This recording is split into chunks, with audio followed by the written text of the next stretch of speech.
नमस्कार दोस्तों, study with Dev channel में आपका स्वागत है। दोस्तों, फ्रैक्शन कंप्लीट हो गया है, भिन्न कंप्लीट हो गया है। अब नंबर सिस्टम की बारी आती है। दोस्तों, मैथ क्या है, दूसरा चैप्टर है संख्या पद्धति, नंबर सिस्टम। तो आइए इस पे चर्चा करते हैं। संख्या पद्धति शुरू करने से पहले हम देख लेते हैं एक दो सवाल, यह जो कभी कभी एग्जाम में पूछ लेते हैं विविध में, इसमें बच्चे फंस जाते हैं। तो प्रश्न है, एक झुंड में कुछ आदमी तथा कुछ गाय हैं। एक झुंड में कुछ आदमी तथा कुछ गाय हैं जिनके सिरों की संख्या 36 है। कुछ व्यक्ति हैं तथा कुछ गाय हैं जिनके सिरों की संख्या 36 है तथा पैरों की संख्या 120 है। तो बताइए, झुंड में कितनी गायें तथा कितने आदमी हैं? आदमी के भी एक सिर होते हैं, गाय के भी एक सिर होते हैं। आदमी के 2 पैर होते हैं और गाय के 4 पैर होते हैं। पैरों की संख्या 120 है और सिरों की संख्या 36 है। तो कितने गाय कितने आदमी हैं, यही हमें आपको बताना है। तो झुंड में कितने गाय हैं तथा कितने आदमी हैं, इसी को हल करते हैं। माना सिर, ठीक है, आदमी का सिर बराबर माना यक्स है, ठीक है, आदमी, ठीक है, आदमी एक तरफ है, गाय। आदमी का सिर मान लीजिए माना यक्स है और गाय का सिर है 36 माइनस यक्स, इसमें है। ये सिर की बात हो रही। सिर, यदि पैर देखा जाए, पैर की बात की जाए तो आदमी के 2 पैर होते हैं। आदमी के 2 पैर होते हैं, ठीक है, आदमी के 2 पैर होते हैं और गाय के 4 पैर होते हैं, ठीक है, आदमी के 4 पैर होते हैं, ठीक है। इसका मतलब हुआ 2x प्लस, इधर जब आएंगे दोस्त तो पहले हम गुणा करते हैं, ठीक है, एक गुणे में है तो गुणा करते हैं। 4 छंग 24 की 4 हासिल 2, 4 3 12 2 14, 144 माइनस 4x बराबर हुआ 120 है। टोटल पैरों की संख्या 120 हो गई, ठीक है दोस्त, हो गई 120। ध्यान से समझना, तुरंत उत्तर निकलेगा। 2x प्लस 144, ठीक है, 2x 144 प्लस 20। इधर करेंगे अब 2x बराबर 144, और क्योंकि जब यहां आकर के हम ये प्लस में है और ये माइनस में है, 4x और 2x में अगर घटाएंगे तो 2x आएगा, ठीक है। तो 2x बराबर इसको 2x बराबर, ये बराबर है, इधर जब आएगा दोस्तों तो माइनस में हो जाएगा, ठीक है, ये माइनस में। 2x बराबर हो गया 144 120, 144 में 120 चला गया, आ गया 24। तो 2x बराबर 24 होता है, ठीक है। तो x बराबर हो गया 12, x बराबर हो गया 12। x था आदमी, यानी आदमी का ये हो गया सिर। तो कितने आदमी हैं, तो 12 आदमी हैं, ठीक है। और गाय कितने हैं, गाय बराबर 36 माइनस 12, 24 गाय हैं, गाय 24 हैं और आदमी कितने हैं, 12 सिर हो गया, 24 सिर हो गया गाय का।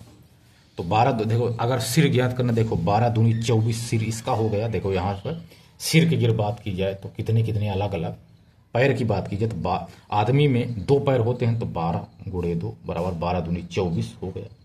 और 24 गाय हैं, 4 पैर होते हैं, तो 4 24, जो 4 चौक 16, 4 दूनी 8 1 9, 196, 6 4 10 के 0 हासिल है, 9 2 11 1 12, 1 1 12, 9 2 11 1 12, एक, ये आ गया 24 चौका 96 होता है दोस्तों। 6 2 9 2 11 1 12 हो गया 120, यही 120 टोटल 120 ये पैर है। ठीक है दोस्त,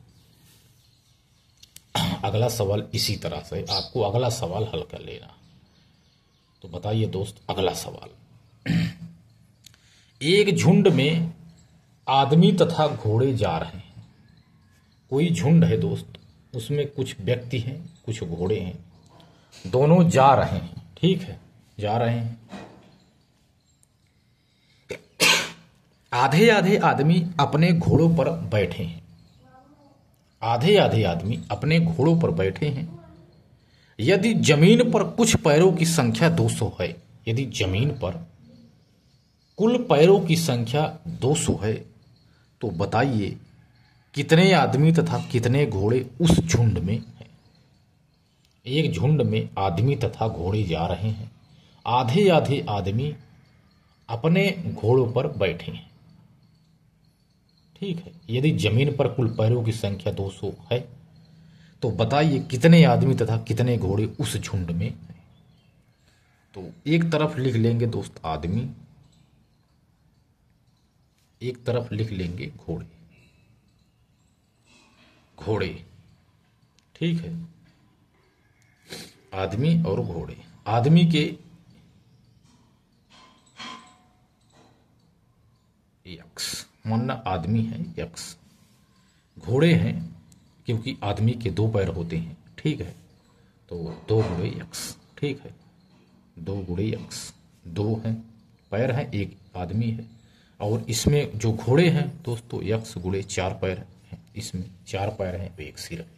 ठीक है, तो इसमें कुछ घोड़े हैं, आधे आधे आदमी को हमने ले लिया। तो आधे आदमी बता रहा दोस्तों, आधे आधे आदमी अपने घोड़ों पर बैठे हैं। तो आधे आदमी यक्स बटे 2 आ गया, यानी आधा आदमी हो गया, बटे 2 आ गया तो आधा हो गया, यक्स बटे 2 यानी चाहिए 1 बटे 2। तो इससे इससे कट गया, तो आ गया यक्स बराबर 4 यक्स बराबर 220। ठीक है, 220 आ गया।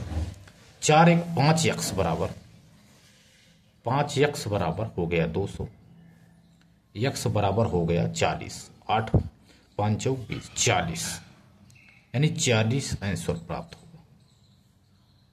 तो कितने आदमी तथा कितने घोड़े उस झुंड में हैं, तो 40। ठीक है, 40 आदमी तथा 40 घोड़े उस झुंड में हैं, यही है आंसर। ठीक है, आंसर प्राप्त हो गया। ठीक है, तब देखते हैं संख्या पद्धति की शुरुआत करते हैं नंबर सिस्टम की। यहीं से नंबर सिस्टम किसी यहीं से शुरुआत कर देते हैं दोस्त। ठीक है, नंबर सिस्टम, ये संख्या पद्धति। तो जैसे डिजिट यानी अंक होता है दोस्तों, अंक किसे कहते हैं? 0 से 9 तक अंक कहते हैं। अंक किसे कहते हैं? यानी अब कोई पोसे डिजिट किसे कहते हैं, यानी अंक किसे कहते हैं? अंक क्या है? तो बराबर 0 1 2 3 4 5 6 7 8 9, ये इसे ही अंक कहा जाता है। ये अंक हैं, डिजिट हैं, इनको कहते हैं। तो लिखा है 30 5 7 से बनने वाली सबसे बड़ी संख्या व सबसे छोटी संख्या के मध्य अंतर ज्ञात कीजिए। अंतर क्या होगा? इससे सबसे बड़ी संख्या दोस्त यही बनेगी। सबसे बड़ी संख्या, सबसे बड़ा लेंगे 7। ठीक, बड़ी संख्या यह है बड़ी। तो 7 5 7 5 30 आएगा। तो ठीक है, 30 से छोटी तो 30 है तो 0 है ना, तो 30 से लिखा जाएगा, 30 हो गया। अंतर सब 30 5 7 होगा, 30 5 7 हो गया। दोनों का अंतर ले लीजिए दोस्तों, अंतर बराबर आ गया 7। इस 10 हुआ, 10 में 7 गए 3, यहाँ बचा 2, 2 में 12, 12 में से 5 गया 7, यहाँ बचा 4, 4 आ गया, 7 में से 3 गया 4। यही आंसर है दोस्त। ठीक है, अंतर इसका यही है। इस अंक से बनने वाली सबसे बड़ी व सबसे छोटी संख्या के बीच के मध्य का अंतर 4473 होगा। यही आंसर है। इसी तरह से भी क्वेश्चन आता है। एक पूछता है जाति मान तथा एक पूछता है स्थानीय मान। जाति मान ज्ञात कीजिए। 3 5 7 2 का जाति मान क्या होगा। जाति मान 2 का 2 हो गया। जाति मान याद करना है 7, ठीक है, 5 3, यही इसका उत्तर 2 7 5 3। 3 5 7 2 का जाति मान 2 7 5 3 होता है दोस्तों, ठीक है, यही आंसर है, ये जाति मान है। ऐसे भी पूछ लेते हैं, ऐसे ऐसे सवाल रेलवे वगैरह में, पुलिस में पूछ लेते हैं जाति मान ज्ञात कीजिए, स्थानीय मान ज्ञात कीजिए। तो यही है दोस्तों जाति मान, ठीक है। 3 5 7 2 का स्थानीय मान 2 7 5 3 होगा, ठीक है दोस्तों। जाति मान के बाद हम देखते हैं स्थानीय मान। तो स्थानीय मान का मतलब होता है 9। इसके आगे एक भी नहीं है तो 9 9 1 के 9, कोई संख्या नहीं है तो 1 से गुणा होगा। ध्यान दीजिए, 1 से गुणा होगा, कोई संख्या नहीं है स्थानीय मान में, इसका मतलब यही है। 3 का स्थानीय मान होता है दोस्तों 3। 3 गुणे 1 है, आगे 1 और बचा है यानी हो गया 0। 3 का स्थानीय मान हो गया 3 गुणे 10। 7 का स्थानीय मान दोस्तों 7 गुणे, देखो 7, 1 आया, 1 2 0, 3 डिजिट है, 1 10 100 1000 ऐसे होगा। 5 का स्थानीय मान होगा 5 गुणे 1000, ठीक है, 1000 हो गया। जब इसको जोड़ेंगे दोस्त, यही है 1 10 तिहाई 9 1 के 9, 9 1 के 9, 10 तिहाई 30, 7 700 और 5000, यही स्थानीय मान है। ये स्थानीय मान है दोस्तों, यही स्थानीय मान है, आंसर यही है दोस्त, ठीक है। स्थानीय मान का अंतर यही है। देखो दोस्तों, एक और सवाल आ रहा है, खतरनाक सवाल, देखो ध्यान से। प्रश्न है कि 573.37 के 7 के स्थानीय मान ज्ञात कीजिए। 7 के स्थानीय मान का अंतर क्या है। इसमें 2 7 हैं, 1 और 2। 7 के स्थानीय मान का आपको अंतर ज्ञात करना है। ये प्रश्न है, बेहतरीन सवाल है, बस आप थोड़ा सा आपको समझना है, बस सवाल अपने आप हल हो जाएगा, समझिए और हल करिए। 7 का स्थानीय मान दोस्तों हमने आपको बताया है, 7 का स्थानीय मान। तो पहला 7 का स्थानीय मान जब लेंगे तो 7 गुणे, हमने बताया था ये दशमलव में है, इसीलिए ये दशमलव में है, इसीलिए 1/100 होगा, ठीक है, 1/100, क्योंकि यह दशमलव में है, दशमलव का मान 100 में लिखा जाएगा। इसको हल कर लेंगे दोस्तों, 7 1 के 7, 7/100 बराबर, यदि 2 0 इसको काटना है तो यहाँ 0.0 लगाना होगा, यानी आ गया 0.07। ये पहले 7 का स्थानीय मान है, ठीक है। यहाँ 2 अंक पे दशमलव हो, इसलिए 1/1 गुणे 1/1 बाद 00 लगा, 100 होगा, इसलिए क्योंकि यहाँ पर 2 डिजिट में दशमलव लगा है, इसीलिए यहाँ पर 100 होगा। यदि 1 होता, यहाँ 3 नहीं होता तो यहाँ पर 10 होता, ठीक है, 1 0, 1/1 1 0, ठीक है। पहले 7 का स्थानीय मान आ गया। तो 3 का स्थानीय मान यदि ज्ञात करना है 3 का, तो 3 गुणे 2 0 पद हो गया 10 हो गया। इससे मतलब तो है नहीं, अब फिर 7 से मतलब है, क्योंकि 7 का स्थानीय मान पूछ रहा है, तो 7 गुणे, ठीक है, क्योंकि इस 3 का भी 3 गुणे 1/10 होगा, तो 3 से मतलब नहीं, सिर्फ ये 7 का स्थानीय मान पूछा, 7 का हमने निकाला, ये हो गया। अगले 7 का स्थानीय मान है 7 गुणे 10, क्योंकि 2 अंक पे दशमलव, ठीक है, 7 गुणे 10, ठीक है दोस्तों। 3 के बाद दशमलव तो 1/, इसलिए दशमलव है इसलिए 1/2 हो रहा है। लेकिन ये 7 है, 7 के बाद 1 आया तो 1 जीरो रहेगा यानी 10 रहेगा। इसमें किसी प्रकार का बटे में नहीं रहेगा। ठीक है दोस्त, यही फंसाता है सवाल। 10 से 70, 70 में इसका अंतर करेंगे 0.07। तो 70 है तो दशमलव यहाँ लगाएंगे, डबल जीरो करेंगे तो यहाँ रखेंगे 0.07। ऐसे इसको हल किया जाता है। ठीक है दोस्त, इसको आप ऐसे हल करिए, दशमलव डबल जीरो बढ़ा करके हल करें। ऐसे उधार लेते एक एक जगह, यहाँ आएगा 10, 10 में 7 गए 3, यहाँ बचा है 9, आ गया दशमलव। यहाँ 70 है तो 1 चला गया था, बचा है 69। ठीक है, 69 69 बचा है दोस्त, यही आंसर है इसका।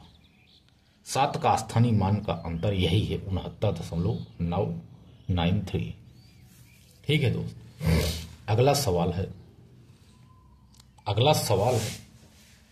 537.5 में 5 के स्थानीय मानों का अंतर क्या है। 5 के स्थानीय मानों का अंतर आपको बताना है।